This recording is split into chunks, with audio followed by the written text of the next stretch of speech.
یومیہ 80,90,000 لیٹر ایرانی تیل کی پاکستان اسمگلنگ۔ سالانہ 2 ارب 80 کروڑ لیٹر ایرانی تیل کی اسمگلنگ ریکارڈ۔ قومی خزانے کو 227 ارب روپے کا نقصان۔ وفاقی حکومت کی کمشنر ان لینڈ ریونیو اپیل کے دفاتر ختم کرنے کی تیاری۔ 35 دفاتر میں 1158 روپے کی 19,899 کیسز زیر التوا۔ ججز کے خط کے تحقیقات کے لیے اسلام آباد ہائی کورٹ بار کی سپریم کورٹ میں درخواست۔ عدلیہ کی آزادی پر سمجھوتا ناقابل قبول قرار دے دیا۔ چیف جسٹس قاضی فائز عیسیٰ نے سپریم کورٹ اور ہائی کورٹ میں ججز کی خالی اسامیوں پر پر کرنا ترجیح قرار دے دی۔ پارلیمنٹ کا مشترکہ اجلاس آج شام 4 بجے ہوگا۔ صدر آصف علی زرداری خطاب کریں گے۔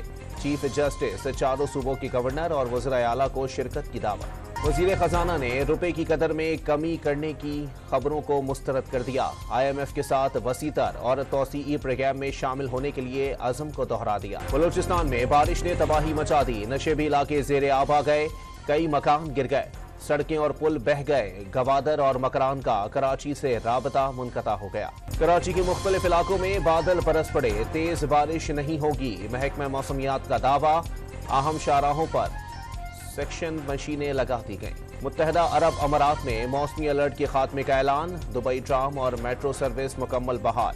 پانی کی نکاسی کا عمل جاری۔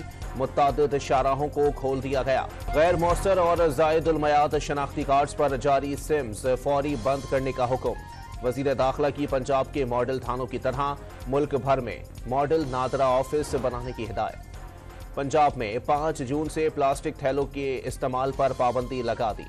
پولیتھین بیگز کی تیاری، ترسیل اور استعمال پر مکمل پابندی یقینی بنانے کا حکم۔ اسلام آباد اور راولپنڈی میں تندور مالکان سستی روٹی فروخت نہ کرنے پر ڈٹ گئے۔ تندور اور ہوٹل بند کر دیے۔ روٹی اور نان کی قیمتیں کم کرنے کا نوٹیفیکیشن واپس لینے کا مطالبہ۔ یوٹیلیٹی سٹورز پر رمضان پیکج ختم۔ وزیر اعظم ریلیف پیکج جاری رہے گا۔ چینی، آٹا، گھی، دالوں اور چاول پر BISP صارفین کو سبسڈی ملے گی۔ کراچی کے درخشاں تھانے میں ملزم کی ہلاکت، تشدد کے باعث ہونے کا انکشاف۔ ملزم کو مردہ حالت میں جناح اسپتال منتقل کیا گیا۔ ابتدائی میڈیکل رپورٹ ڈان نیوز کو موصول۔ لاہور کے علاقے شاد باغ میں خاتون اغوا کے بعد قتل۔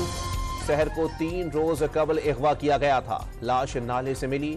ورثا کا لاش کے ساتھ رنگ روڈ پر احتجاج۔ ٹریفک معطل ہو گئے۔ نیشنل اسپتال ملتان کی OPD میں عملے کا مریضہ کے تیماردار پر تشدد۔ ولایت نامی شہری کی اسپتال عملے سے تلخ کلامی ہوئی تھی۔